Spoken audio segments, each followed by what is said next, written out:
Entonces estamos conmemorando los 498 años del inicio de la reforma de la Iglesia Católica, a la cual nosotros pertenecemos. Somos la Iglesia Católica Reformada. Que después nos pusieron distintos nombres, bueno, pues eso ya es otra cosa, ¿no? Esos vienen siendo como los apodos, ¿sí? En inglés lo dicen más bonito, nickname, ¿verdad? Pero al fin y al cuenta es un apodo. Y nos apodan los presbiterianos, porque nuestro gobierno es presbiteriano, ¿sí? Es decir, a través de los ancianos. El tema que hoy vamos a ver es Zwinglio y su visión de la educación. Vamos a abrir las escrituras en 1 Corintios 11.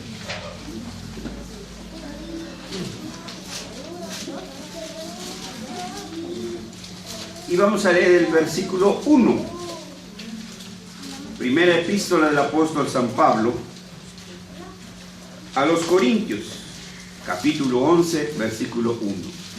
Si ya lo tenemos, vamos a hacer la lectura todos al unísono, así dice: sed imitadores de mí, así como yo de Cristo. Amén. Vamos a orar. Nuestro bondadoso Dios, nuestro amoroso Padre, nuestro poderoso Rey, te damos gracias por concedernos una vez más en la comunión de los santos, alrededor de tu palabra, escuchar la voz de tu Espíritu Santo, que a través de la republicación de tu poderosa palabra haces llegar a nuestros corazones, porque buscas vidas transformadas en cada uno de nosotros.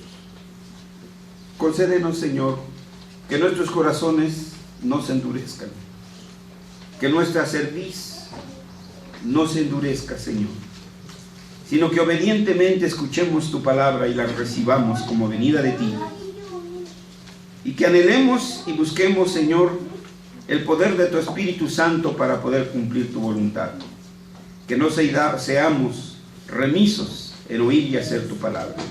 Te lo pedimos en el nombre de Cristo Jesús. Amén. Amén.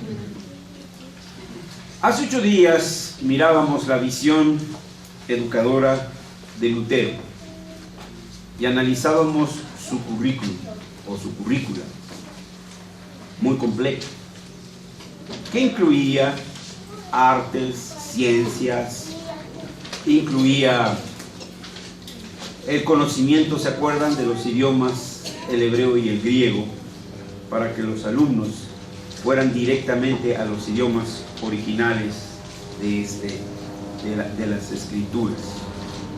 Vimos cómo entonces puso los principios para la educación obligatoria. Pero 3 cosas pusimos de relieve, ¿sí? La primera, que solo a los padres y a nadie más que los padres les compete la educación de sus hijos. No la legaliza el Estado. Vean, eso suena en chino para nosotros hoy, 2015, ¿verdad? No la legaliza el Estado, ¿sí?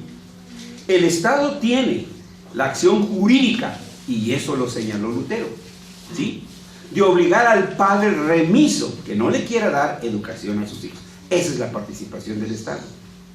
2, que solo los padres deciden qué van a estudiar sus hijos, no la sé. Estamos hablando en chino, ¿verdad, hermanos? Sí, no sé. ¿Se entiende? Pensarán que estoy hablando en alemán o algo por el estilo. Porque eso, no, hermanos, nunca lo hemos aprendido así, ¿sí? Es a los padres. Cuando un padre participa en la decisión de lo que van a estudiar sus hijos, ¿sí? No, hermanos, ¿sí? Pero no siempre fue así, ¿sí? No siempre fue. Es de 3 siglos para acá. Pero ¿cuántos llevamos del conocimiento de esta cultura occidental? 2000 años. Réstele 3, entonces es un 25%, hermanos. de todo el tiempo computarizado en la cultura occidental. Por supuesto que la humanidad tiene mucho más tiempo que 2000 años, desde luego. Pero vean, hermanos, entonces, primeramente Dios, el próximo año vamos a ver por qué surgió el movimiento reformacional. Porque el fruto que estamos viviendo ahora es precisamente los estragos, ¿sí? Los estragos que hizo la era de la Ilustración. Los filósofos de la era de la Ilustración son los que nos tienen así, como dice, o eso fue cuestión del traductor de Francis Schaeffer, apergollados. Pero había un tenor en cada uno de los reformadores, ¿sí? En cada uno de los reformadores que lo había. Y es lo mismo que hicieron, porque el tercer punto que recordarán, que hablamos de Martín Lutero, era lo de las bibliotecas, para conservar, ¿cómo se llama? Para extender y para defender la cultura, ¿sí? Entonces, tenían una visión muy adelantada de lo que era la educación, hermanos. Siendo una iglesia confesional, hoy vamos a comenzar citando un artículo, el artículo 24 de la Segunda Confesión Helvética, que tiene relación con la obra de Ulrico Zwingli, porque es otra manera de llamarle a los suizos, los helvéticos, ¿sí? Entonces, en el artículo 24 dice lo siguiente: días festivos cristianos y fiestas dedicadas a los santos. Espérense, hermanos, no empiecen a juntar la leña verde, ¿sí? Escuchen primero. Estamos muy de acuerdo con que las iglesias, acuérdense, está hablando de una comunidad, no un teólogo, es una comunidad cristiana.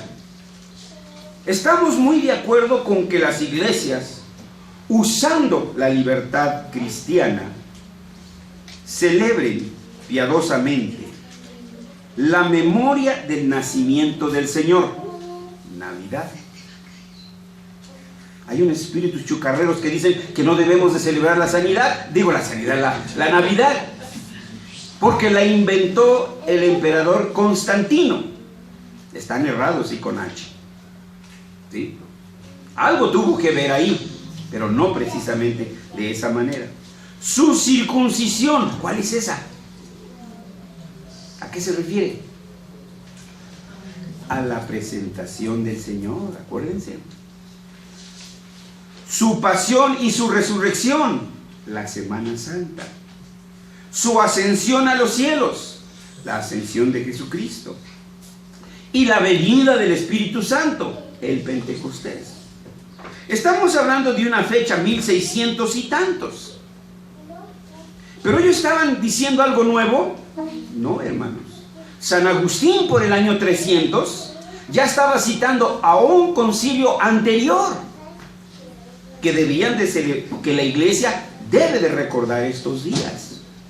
Y es el día en que todos se van a la playa, Semana Santa, a Veracruz, el más pobrecito, a Acapulco, y ya les tienen un poquito más a Cancún y cosas por el estilo.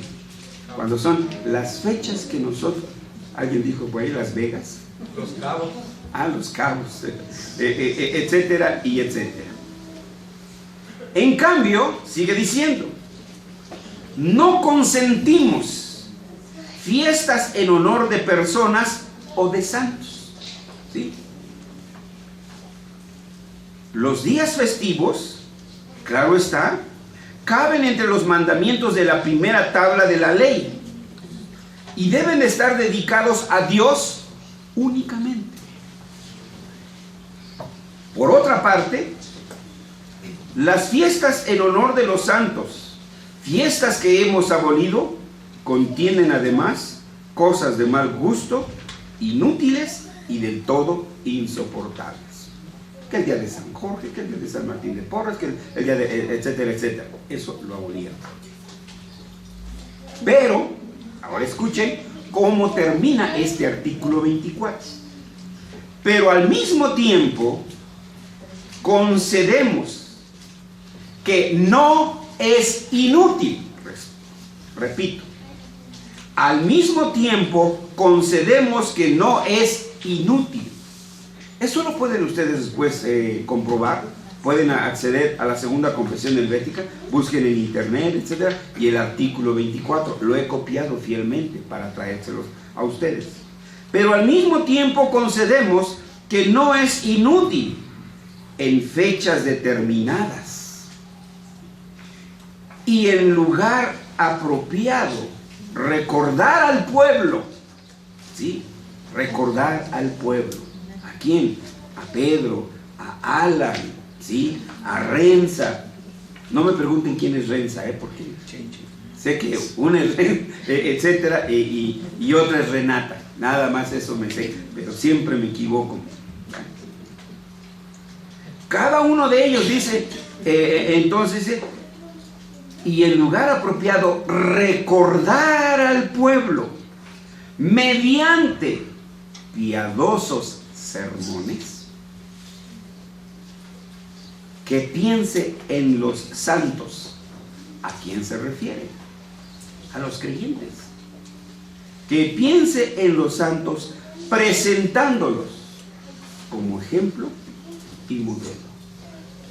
Es la confesión de una iglesia.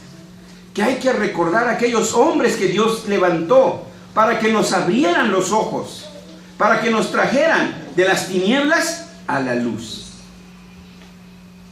El mismo apóstol San Pablo, hermanos. Primera de Corintios 4:16, esta fila. Los que ya se durmieron por adelantado, prefieren dormirse primero y después, cuando viene la conclusión del sermón, ya despiertan para que digan, estoy despierto. Primera de Corintios 4:16, acá. Por tanto os ruego que me imitéis. Fíjense lo que está diciendo Pablo. Por tanto, os ruego que me imitéis. Ah, caray, así, como que era un megalómano. No. Hay una manera de interpretar la escritura. Bueno, hay distintos principios, pero uno de ellos se llama la analogía de la fe. ¿En qué consiste la analogía de la fe? Consiste en comparar con otros pasajes paralelos. Esa es la analogía de la fe. Vamos ahora al pasaje que leímos, Primera de Corintios, capítulo 11, versículo 1. Mantengan Ser imitadores. así, otra vez, por Ser fuerte. imitadores de Cristo como yo ser imitadores de mí como yo de Cristo. Ahora vean, usa la misma frase que en el capítulo 4, ¿sí? Ser imitadores de mí. Pero ahora, en este comparativo, lo vuelve a repetir Pablo. Sed imitadores de mí. Pero ahora nos remite, así como yo de Cristo. ¿Sí?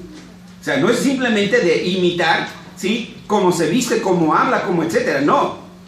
Cuando él refleja a Cristo, cuando refleja el Evangelio, cuando refleja las doctrinas sanas, eso es lo que debemos de imitar. ¿Sí? Filipenses 3:17.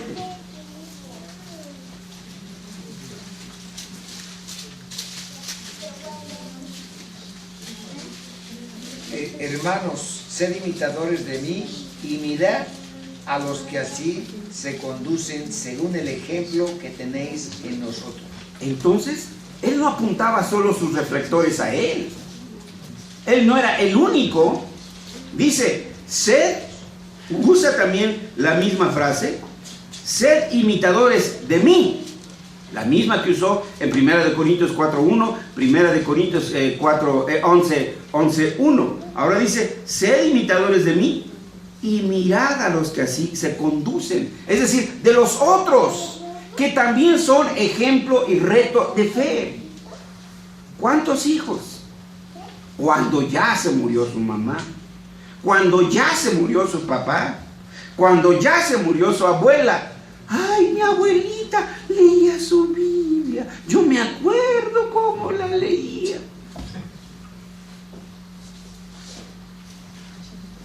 De aquellos también que son ejemplo para nosotros. Imitemos esas virtudes cristianas que son ligadas a las Escrituras. Pero todavía más. Entonces, acuérdense que cada declaración de los reformadores siempre está fundamentada en las Escrituras. Nunca dicen nada al aire. Siempre lo fundamentan con las Escrituras.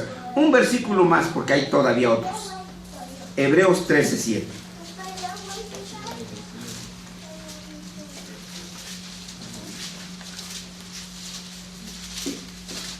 Acordaos de vuestros pastores que os hablaron la palabra de Dios.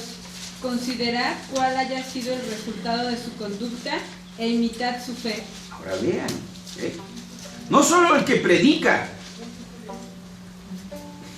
iba a decir una cosa, con la boca, sino predica también con qué, con sus obras. Si dice no digas groserías, es porque a él no lo he escuchado nunca decir una grosería, ¿sí? Si dice debes diezmar, es porque él diezma, y así cosas por el estilo, ¿sí? Entonces la predicación va junta con lo que decimos y lo que hacemos. Y dice que miren, imitemos ¿qué? Su fe.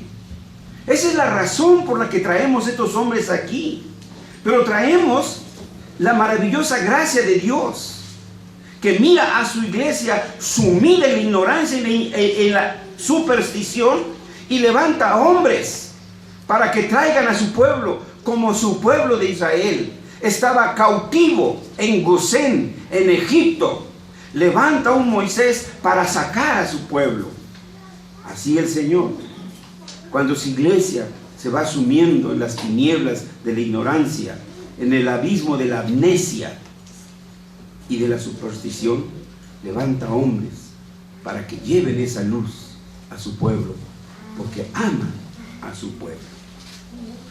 Por eso hoy nos ocuparemos de cómo usó el Señor a Huldrych Zwingli. Como mencioné hace 8 días, no es la intención en esta ocasión presentar las biografías de estos reformadores, cosa que ya hemos hecho en otros años. Acuérdense que vamos avanzando históricamente, no brincamos como chapulines. Hoy vamos a ver su legado, lo que nos dejaron, y particularmente en esta ocasión sobre la educación. Porque no solamente en esto trabajaron, también trabajaron en la política.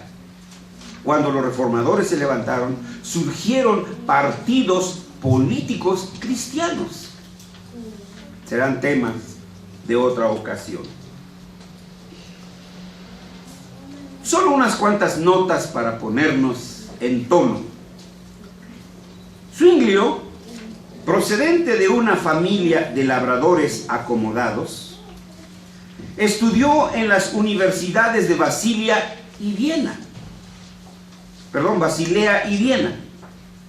Siguió la carrera eclesiástica y fue ordenado sacerdote en 1506.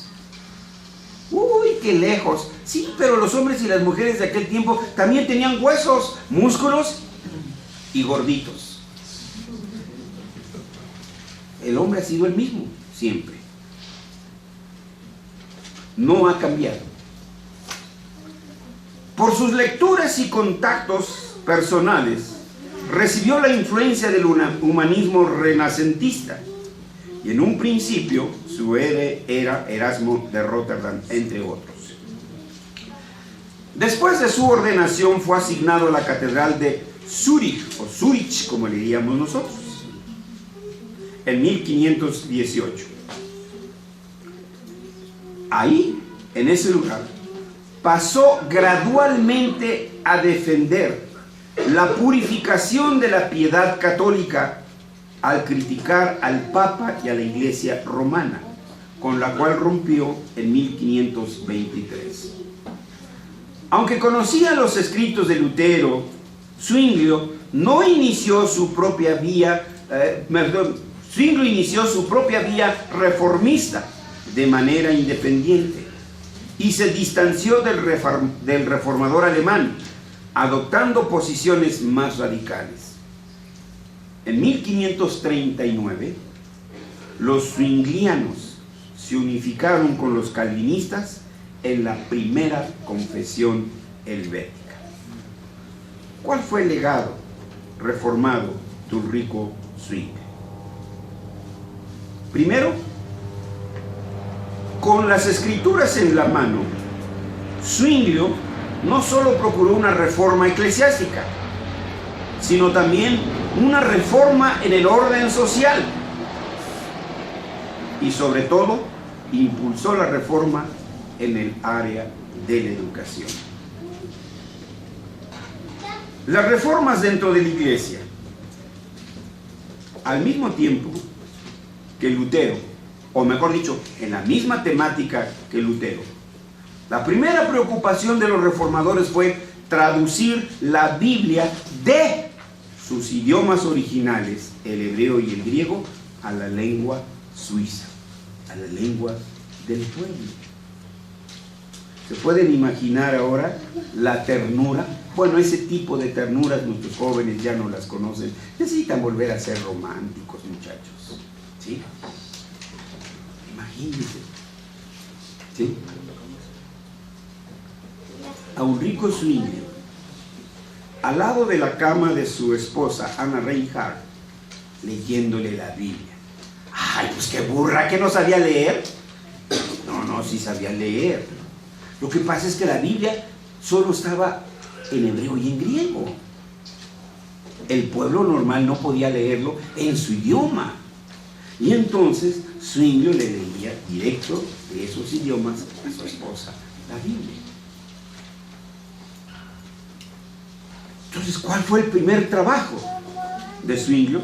Traducir la Biblia para ponerla al alcance del pueblo, no solo de los eruditos. Hoy en día hay mucha gente que se queja que no le entiende a la Biblia. Y andan buscando traducciones ahí, baratijas ahí, etcétera, que ya no es lejano el día que nos aparezca una versión de la Biblia con, ¿qué será? Calote piteño. Ah, ya da. Pues entonces fíjense nada más. Me ando quedando atrás. No, hermanos, es el idioma.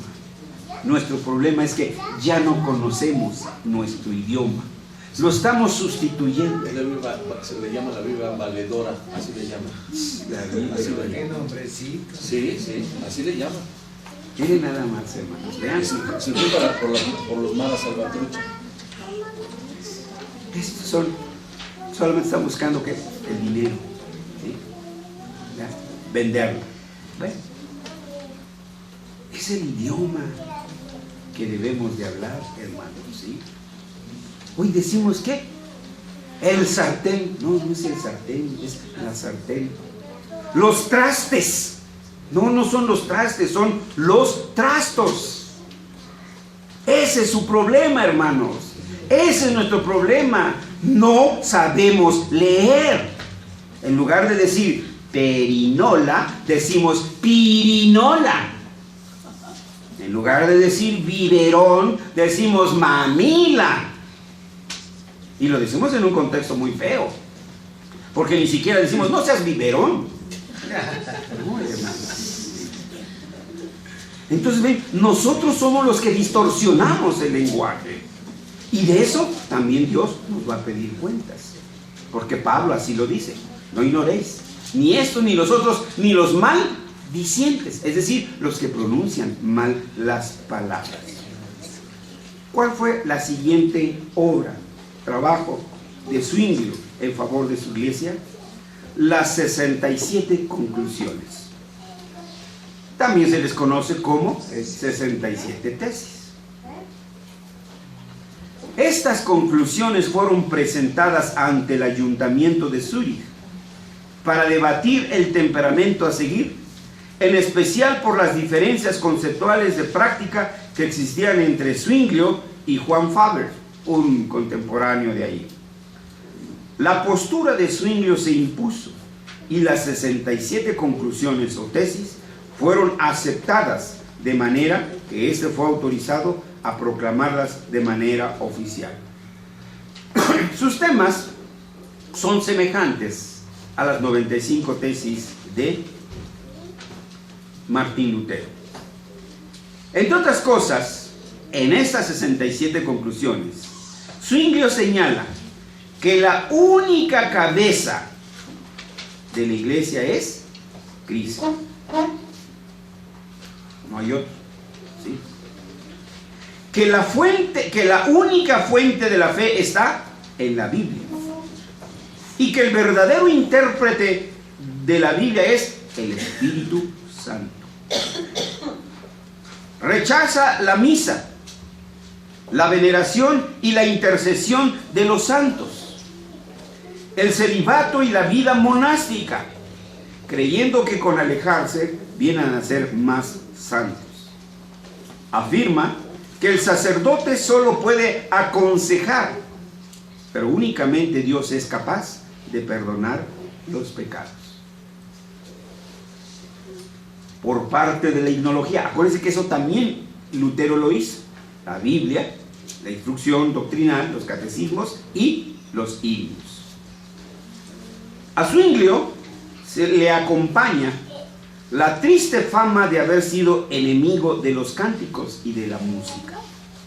Pero es un malentendido, como aquellos que dicen que Calvino era el déspota de Ginebra. Y erran, están errados y con H. Hoy no es posible aclarar eso de Calvino. Sin embargo, no son pocos los biógrafos de Zwinglio que afirman que Zwinglio era un gran amante de la música. Tocaba varios instrumentos, no solamente la guitarra, ¿me están oyendo? 2 que 3 por ahí. Tocaba varios... No, solo es broma, muchachos. Sí. Tocaba varios instrumentos como el laúd, el arpa, el violín, la flauta, címbalo, cítara de cuerda y varias clases de trompeta. Entonces vean nada más, ¿eh? Y era teólogo, no era músico. Nada más por diversión tocaba.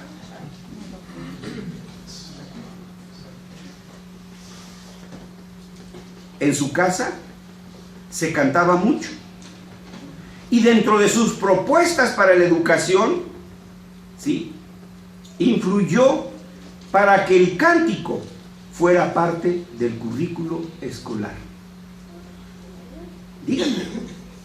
Díganme padres, ¿está esto como parte de la enseñanza, como parte de la currícula en las escuelas primaria, secundaria, digamos? No, hermanos, no está. Se cantan a la de la viva y como Vicente Fernández, me caí de... Pues nomás la maestra porque se le ocultó y los puso a cantar. No, estamos hablando de leer partituras. Ese es el punto, hermanos, ¿sí? No, oficialmente las escuelas, no, hermanos. En una privada sí, hermanos, pero es porque buscan esto. Es por eso, no porque sea parte, no, si yo me acuerdo de un kinder por ahí que tuvimos. Les vamos a dar natación a los niños. Parece una jícara donde pusieron allí ya, pero les cobraron más. ¿Sí? Les vamos a dar inglés a sus niños. Table, mesa, pencil, lápiz. Los que conocen el inglés saben que no se pronuncia pencil, ¿verdad? Pero así enseñaba la maestra. Vean. ¿Sí? Pero nada más era que no son tanto más porque ya les damos inglés y porque ya les damos natación. Así el charquito en el que mejor me callo porque sí me da mucho coraje, hermano, ¿sí? Y los papás contentos porque su hijo estaba en la escuela privada. Llegando la hora del break se ponían a almorzar y de allá hasta el mediodía. Ya cuando iban a llegar las mamás por los niños, corrían a los salones y table, mesa, y luego salían con una sonrisita. Ay, buenas tardes. Ay, mijito, qué bonito estás, acariciándole el pelo al niño. No, hombre, la mamá se va encantada porque cómo quiere la maestra a mi hijo. Pregúntele, hermano, al hijo. ¿Sí? Entonces, indicó que el canto debía de ser parte de la enciclopedia. Entonces, él decía que esto se debía de incluir en la juventud, en la enseñanza de la juventud. el 1 de enero de 1531, Zwinglio compuso la melodía para el coro de una obra teatral. O sea que amaba la música, entendía la música. Pero ¿cómo es que en sus iglesias no se cantaban himnos? Bueno, la explicación que algunos dan es que Zwinglio no aceptaba el canto en la liturgia era porque no quería que se desviara la atención de la centralidad de las Escrituras. Pues no ha de olvidarse que por muchos siglos los clérigos habían sustituido las tradiciones por la exposición de las Escrituras. Es la única explicación que sus biógrafos dan. Bueno, esta era en la parte de la iglesia, porque en la iglesia debe de haber enseñanza. Hemos dicho aquí, el triple oficio de la iglesia es: 1, Predicación de la palabra. adoración. Sí. 2, Educación. o sea, el culto. Evangelismo. 2, evangelismo. Y 3, Educación. educación, hermanos. ¿Sí? Sí. Por eso, vean ustedes, está saturado, ¿sí? Permeado, ¿sí? La currícula de los alumnos, desde parvulitos hasta adultos, ¿sí? Si no vienen, eso es otra cosa, hermanos. En el día del juicio no van a poder decir que eso no había aquí, porque eso sí lo hay. La reforma educativa en Suiza, iniciada por Ulrico Zwinglio. La aportación de Zwinglio para la reforma educativa en Suiza puede verse en la obra que él escribió en el año 1524 y que tituló ¿Cómo educar a los jóvenes en las buenas maneras y disciplina cristiana? La obra se dividía en 3 partes. Volumen 1, instrucción de las cosas relacionadas con Dios. Es lo primero que se debe de preocupar un padre, ¿sí? Lo primerísimo, hermanos. Entonces, vean, hermanos, ¿sí? Y lo mencionábamos hace 8 días. Si los padres faltan, ¿qué dicen los hijos? Pues mamá, tú no quieres venir, pero yo me voy. ¿Así dicen sus hijos? Vean. Entonces, parte de la caída de nuestros hijos somos nosotros.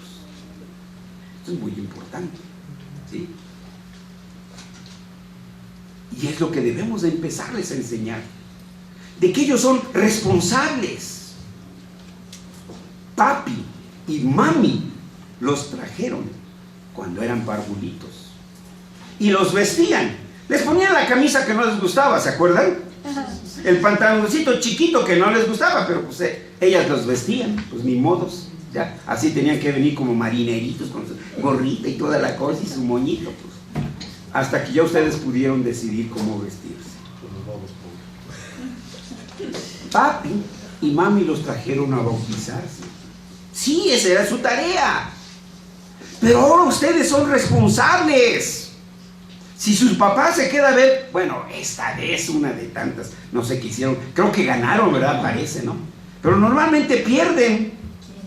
Pierden ellos y pierden ustedes, porque la coca, las papas y todo eso, pues de a cómo les salió, ¿verdad? Pues si se quedan a ver el partido, ustedes deben de venir. Eso es lo primero que un padre debe instilarle a los hijos, ¿sí?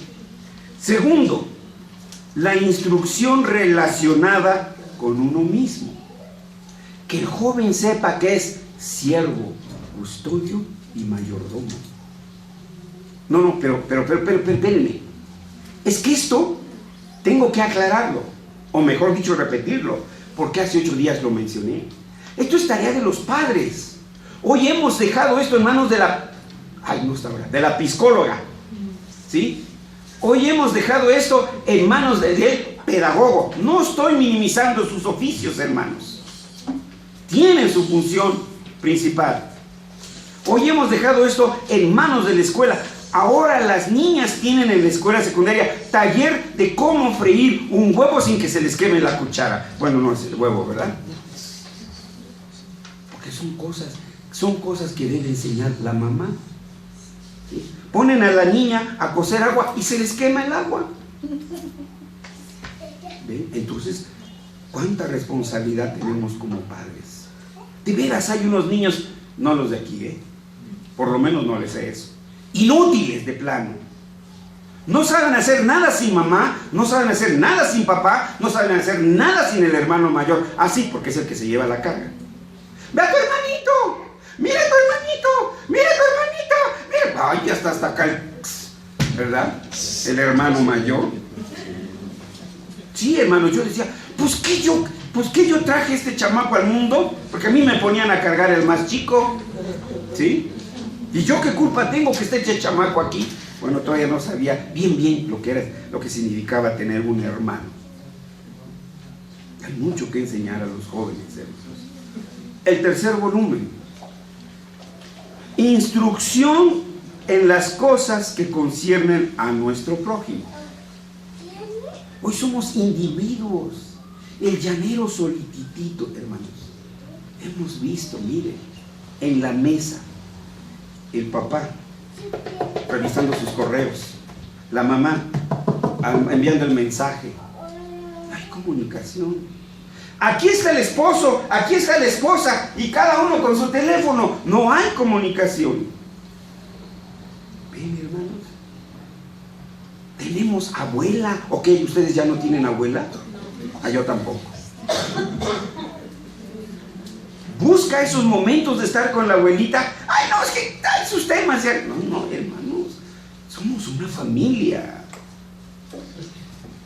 La escuela, mejor dicho, el Estado a través de la escuela quiere romper a la familia con los llamados programas, ¿qué? Escuela de tiempo completo. ¿Sí? No, hermanos, es arrebatarles a sus hijos. Estos deben de estar con nosotros el mayor tiempo posible. Va a haber días cuando usted va a extrañar aquellos momentos, ¿sí? Cuando su bodoque, si decía, no quiero la sopa, va a extrañar esos días, ¿sí? Porque su hijo no fue enseñado a convivir en familia. En la mañana tiene esto, al mediodía tiene el otro, al mediodía tiene el otro. Ya nada más se ven para, bueno, ya ni para desearse las buenas noches, porque el chamaco va directo a la recámara, ya ni se despide de la familia. Cuidado, hermanos, ¿sí? Entonces vean cuántas cosas estamos descuidando que nuestros padres espirituales acertaron en señalar.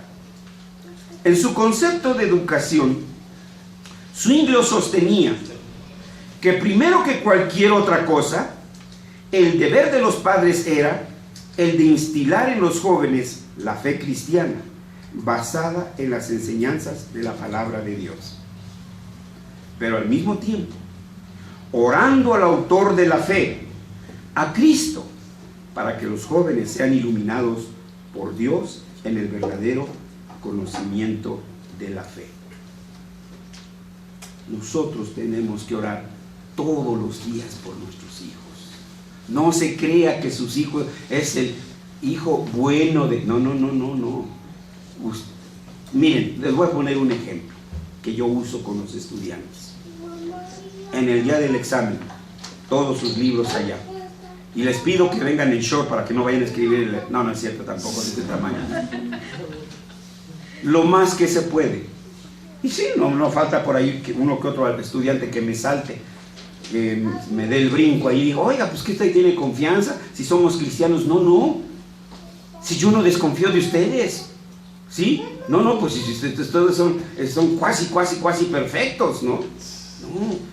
De quien yo temo es del demonio, del tentador. Entonces nosotros no desconfiamos de nuestros hijos, no desconfiamos de ustedes, pero el pingo sí los tienta.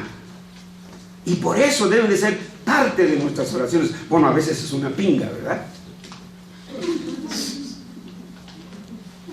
Pero nuestras oraciones, pues ¿a poco no, hermanos? Vean el noviecito que algunos se traen, algunas. Vean la noviecita que algunos jovencitos cristianos se traen. Hermanos, ¿por qué? ¿Qué denota eso? No más que descuido de nosotros, ¿sí? Entonces hay que tener mucho cuidado. La siguiente tarea, entonces ya vieron cuál es la primera tarea. Ahora, esa es tarea para los papás. ¿Están anotando? Porque esa es su tarea, para que, así que vayan. La siguiente tarea, decía Zwingli, de los padres, es la de enseñarles todas las bellezas de la creación, el orden admirable establecido por Dios dentro de ella y el permanente cuidado que Él tiene sobre su creación. ¿Qué es esto? Pues ciencia, química, física, biología, matemáticas. O sea, que se le rebanen los sesos a nuestros hijos, ¿sí? Que estudien, que vayan a la escuela, pero fíjense bien, ¿tarea de quién es de la SEP? De los padres, ¿sí? Son los padres los que establecen escuelas, no la SEP. La SEP o el Estado se encargará de aquellos pobres huerfanitos que quedaron en el DIF, que quedaron en los auspicios, que no tienen papá, que no tienen mamá. Bueno, el Estado pues debe proveer para ellos, pero para sus hijos, ustedes, porque a Pablo le dio una mamá, a Pedro le dio unos padres, y así a cada uno de ellos, y nosotros somos responsables de la educación de nuestros hijos, nadie más, ¿sí? En la escuela, sigue diciendo Zwingli, a los niños debe iniciárseles en el estudio del hebreo y del griego.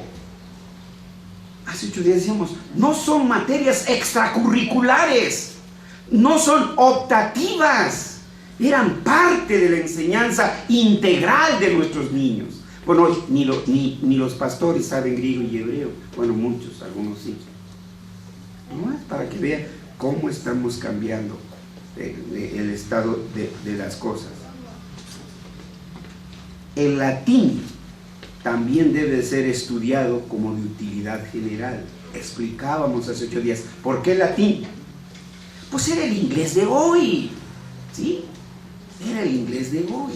Le preguntamos a sus hijos a ver si saben inglés. Le preguntamos a tus hijos, Daisy, si saben inglés. Vean. Ay, pero es que tengo que pagar más. Pues sí, mijito, sí, mijita. Ese fue nuestro compromiso cuando nos casamos. Vayan pensando en eso de una vez, ¿sí? Entonces vean esta unidad que había en los reformadores. Y miren las distancias, ¿no? De Alemania a Zúrich no había Aeroméxico, ni Interjet, ni Aerobús, ni American Airlines, ni tren siquiera había. Pero vean cómo estaban unidos en el mismo pensamiento. ¿Por qué? Porque todos partían de las Escrituras. Incluía en el currículo, además de las materias regulares, física, química, música, etcétera, etcétera, la dedicación a la gimnasia. No había alumnos gordos. Pues a ver cuánto chamaco gordo hay. Sus papas, sus charritos, quién sabe cuántos. Ay, pues yo me como 4 y nada. Sí, ahorita, mijito. Espérate al ratito. ¿Sí? Espérate al ratito. ¿Sí? El deporte, hermanos. Sigue diciendo Zwingli. Así como el adiestramiento en algún oficio. Aprende a hacer y a hacer algo, ¿sí? Por medio del cual, en caso de necesidad, el joven pudiera ganarse la vida. ¿De qué se ganarían la vida jóvenes si en este momento sus padres fueran llevados a la presencia del Señor? ¿Han pensado en eso? Puede suceder. ¿Qué sabe hacer su hijo? ¿Qué sabe hacer su hija? ¿Sí? Vean. ¿En qué indefensión dejaría a su hijo y a su hija si no le enseña a hacer algo? ¿Sí? No haga de sus hijos unos inútiles. Cuesta trabajo porque el chamaco no quiere. Solo quiere ver tele, solo quiere estar en el Xbox, solo quiere estar, pues no sé, en el que usted dijo, en el iPad, etcétera, etcétera. Sí, cuesta trabajo. Le retorban a uno. Son rezongones. Ay, tú nomás pura iglesia, pura iglesia, pura iglesia. No, es que la iglesia es no solamente cúltica. La iglesia se expresa aquí, se expresa en la escuela, se expresa en nuestro trabajo, se expresa en todo, hermanos. Con respecto a la vida social, Zwingli enfatizó la necesidad de enseñar a los jóvenes que no nacieron para satisfacerse a sí mismos. ¿Me explico? O se los explico. ¿Sí? Ayuden a su mamá, ayuden a su papá. ¿Sí? Necesito un par de zapatos. Sí, mijito, pero hay cosas que puedes hacer. ¿No puedes barrer? Se te van a caer los pantalones si lavas un platito, el platito porque te levantaste a las 12, ¿sí? Te levantaste a las 12 y el platote ahí le queda todavía a la mamá. No lo puedes hacer. Son ególatras. Y tenemos que derrumbar ese ídolo, hermanos. Tenemos que enseñarle eso a nuestros hijos.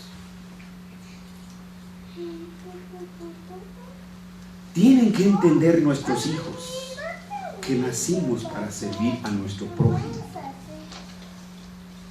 El niño por naturaleza es egoísta. Pídale su trencito. No es trenecito, ¿verdad? Pídale su trenecito. ¿Sí? Préstale tu tren a tu primo. No. No los enseñamos a compartir, hermano. Entonces ven cuántas cosas así tan sencillas se nos pasan desapercibidas, de las cuales somos los padres los que tenemos que enseñar. ¿Sí? Para que puedan sentir ese amor, ese sentido de comunidad, ¿sí? Deberán ser ejercitados en el conocimiento de la verdadera fe, el conocimiento de la justicia. Eso es, no que en la primera tentación, ¡pum!, ahí vas. ¿Sí? Tenemos que incluso hacer como José, huir del pecado, salir literalmente corriendo, ¿sí? Porque en su concepto, según Zwingli, no era suficiente conocer y hablar acerca de Dios, sino estar comprometido y entregado en hacer todas las cosas según lo manda Dios. Ahora bien, los pasajes que leímos y el artículo 24 que leímos nos recomienda que mediante piadosos sermones, ¿sí?, recordemos a estos hombres lo que hicieron bajo las manos de Dios. ¿Para qué? Para instrucción a nuestros jóvenes, para ejemplo y reto de fe para nuestros jóvenes. Esos son sus héroes, no la Yun o el Chícharo, que ni Coca les invita. Ah, pero la Coca sí está de presumida, ¿no? Me besó el Chicharito. Como una que otra mujer por ahí a lo mejor también, ¿no? O este otro, que es que ahora ya no es mexicano, ¿no? ¿Miguel qué? Miguel Herrera. No, el que canta. Dice que canta, mejor dicho, brinca. Nada más. Luis Miguel, es el mérito. Es mi novio, pero él no lo sabe. Ay, no. Más vale pájaro en mano, así, que ver un ciento volar. El que tienes ahí cerquitas, es eso. Punto. Ande soñando en querubines. Ojalá y fueran querubines. Querubines caídos. Ok. Pero veamos que estos hombres dejan legado y dejan escuela. Es decir, influencia. Porque sucede que cuando se levanta un caudillo, se muere el caudillo y se muere la institución. ¿Por qué? Porque todo dependió de él. Porque no enseñó a los demás. Ahora vean el resultado de que esto se haya puesto en práctica en Zúrich, Suiza. Apocalipsis 14:13 dice: Bienaventurado de aquí en adelante los muertos que mueren en el Señor. Sí, dice el Espíritu, descansarán de sus trabajos, porque sus obras con ellos siguen. Ahí están sus obras. Podríamos citar muchas, pero solo quiero citar dos. Primero, la primera confesión helvética, 1539, 9 años después de su muerte, y ya se ven los resultados de lo que él enseñó. ¿Sí? ¿Usted puede decir lo mismo? ¿Tiene su Timoteo? ¿Tiene alguien? ¿Sí? ¿Qué pasaría si usted en este momento se muere? Lo que está haciendo ahí se terminó. ¿Sí? Si usted solo lo hizo y no capacitó a nadie, ahí se va a acabar la obra. Hermanos, esta iglesia se ha quedado algunos domingos sin pastor, ¿o no? ¿Sí? ¿Y qué ha pasado? ¿Sí? ¿Se ha suspendido el culto? Pues hermanos, lo tenemos que suspender porque, ¿verdad? Sigue cuando hay institucionalidad. ¿Sí? Porque depende de la institución, depende de Dios, no de un hombre. Ahora, después de esta primera confesión que unió a las iglesias de Suiza, no solamente fue Zúrich, sino las que vinieron de más abajo, donde trabajó Pierre Viret en Lausanne, como las que vinieron más abajo, Basilea, como las que vinieron más al sur, Ginebra, donde estaba Juan Calvino. Todas estas iglesias se unieron en la confesión helvética. Y después, la segunda confesión helvética en 1566, 27 años más tarde. ¿Pero a qué viene todo esto? Porque quiero citar específicamente, no se preocupen, no les voy a leer todos y los 40 y tantos artículos que la confesión helvética tiene. Artículo 25. Estamos hablando ya después de la muerte de Zwingli. Artículo 25 de la segunda confesión helvética dice lo siguiente: sobre la enseñanza de la juventud y los cuidados espirituales a los enfermos. Pero subrayen la primera: sobre la enseñanza de la juventud. Suiza se preocupó por sus jóvenes. Y luego tiene como subtítulo: la juventud ha de ser adoctrinada en la piedad. El Señor exigió de su antiguo pueblo, vimos Deuteronomio, ¿se acuerdan? Hoy leímos Salmo 78, ¿sí? El Señor exigió de su antiguo pueblo del pacto el dedicarse con el mayor cuidado posible a la enseñanza de la juventud desde la infancia. No cuando sea adulto, desde la infancia. Y en su ley ordena una y otra vez que se enseñe a los niños y se les expliquen los misterios de los sacramentos.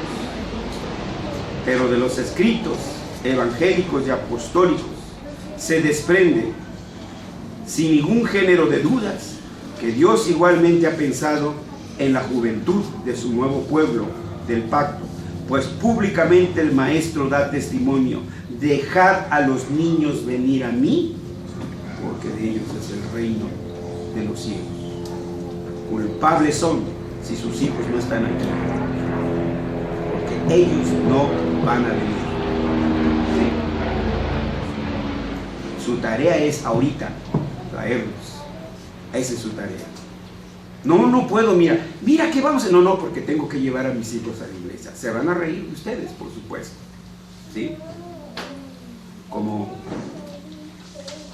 Abraham Kuyper lo menciona en sus Lecture Stone: los normales y los anormales. Para ellos los paganos, ellos son los normales. Para ellos los paganos, nosotros somos los anormales. Que yo le diga, hoy no puedo ir a trabajar porque voy a la iglesia, suena de risa. ¿Sí? Suena de risa. Nosotros venimos a ser los anormales. ¿Sí? ¿Ven? Eso es lo que uno viene arrastrando. Por eso hacen muy bien los pastores de las iglesias, enseñando a la juventud temprana y aplicadamente, poniendo en ella los fundamentos de la fe y adoctrinándola fielmente en las cosas más principales de nuestra religión, O sea, explicándole los 10 mandamientos. Pues no falta un trasnochado que dice que eso es cosa del pasado, que ya es antiguo. ¿Sí? El credo apostólico, el Padre Nuestro, el significado de los sacramentos, así como también los principales puntos fundamentales de nuestra religión.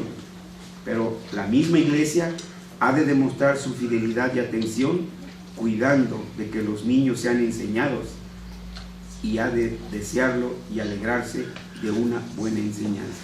¿Qué quiere decir esto? Que nosotros también debemos demostrar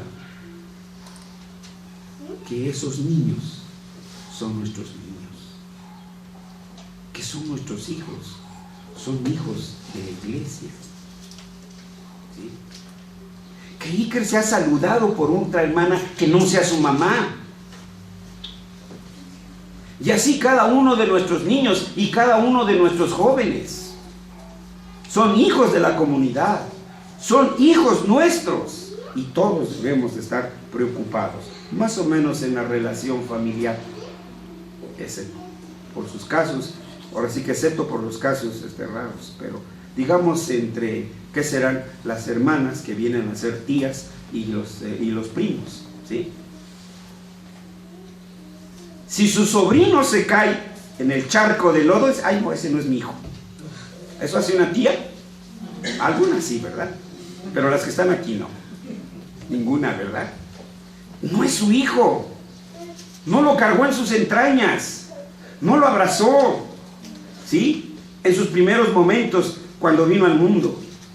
Pero es parte de la familia. Esos son los hijos de la comunidad, hermanos. Son nuestros hijos también. Por eso Pablo decía, quien llora, que yo no llore. Quien sufre, que yo no sufra.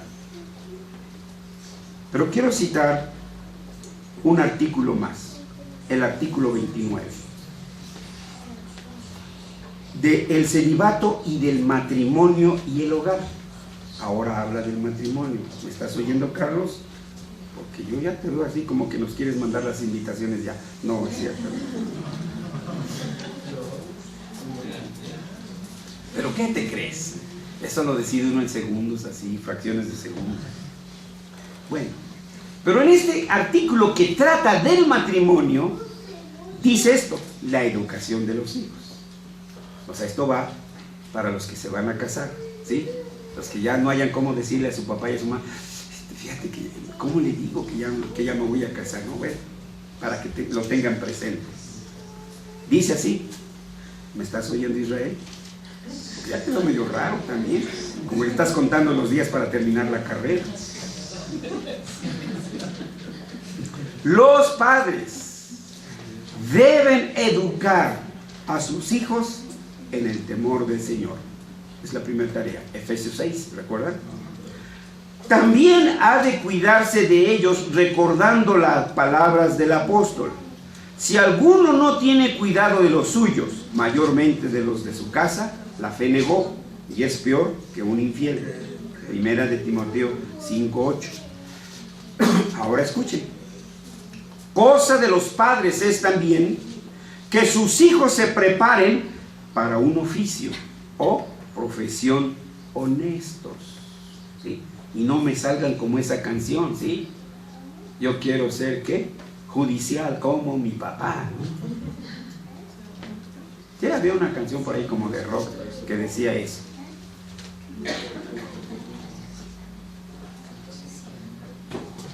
Tenemos que conducirlos a ese oficio, a esa profesión, a fin de que aprendan a ganarse el pan, ¿sí?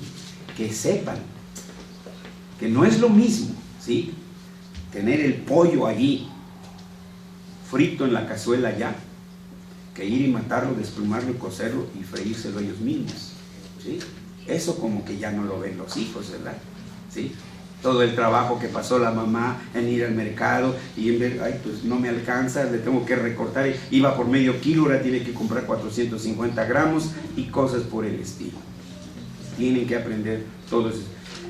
Que aprendan a ganarse el pan y no deben consentir que sus hijos anden desocupados. ¿Sí? ¿Me están oyendo? No, hijos.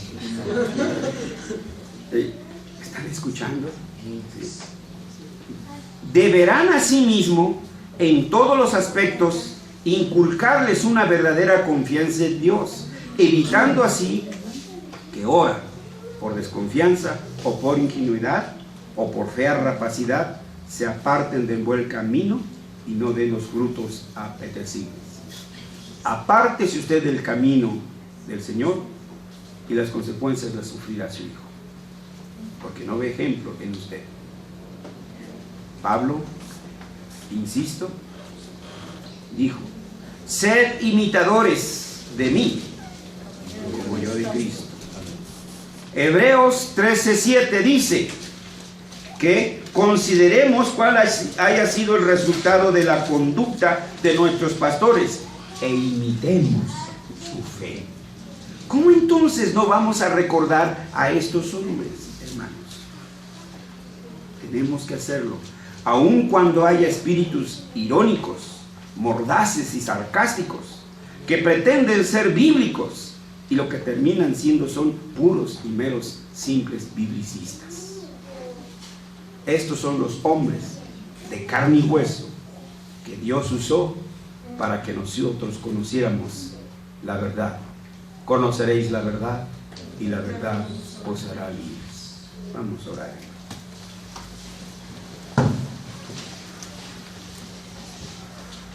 Padre Santo, no tenemos palabras para explicar cómo has tenido cuidado de tu iglesia. Desde el mismo paraíso del Edén, cuando el pecado irrumpió en tus primeros creyentes, tú diste provisión para rescatar a tu pueblo. Desde la formación de la familia abrámica, Señor, tú proveíste para que ellos no se mezclaran con los incircuncisos.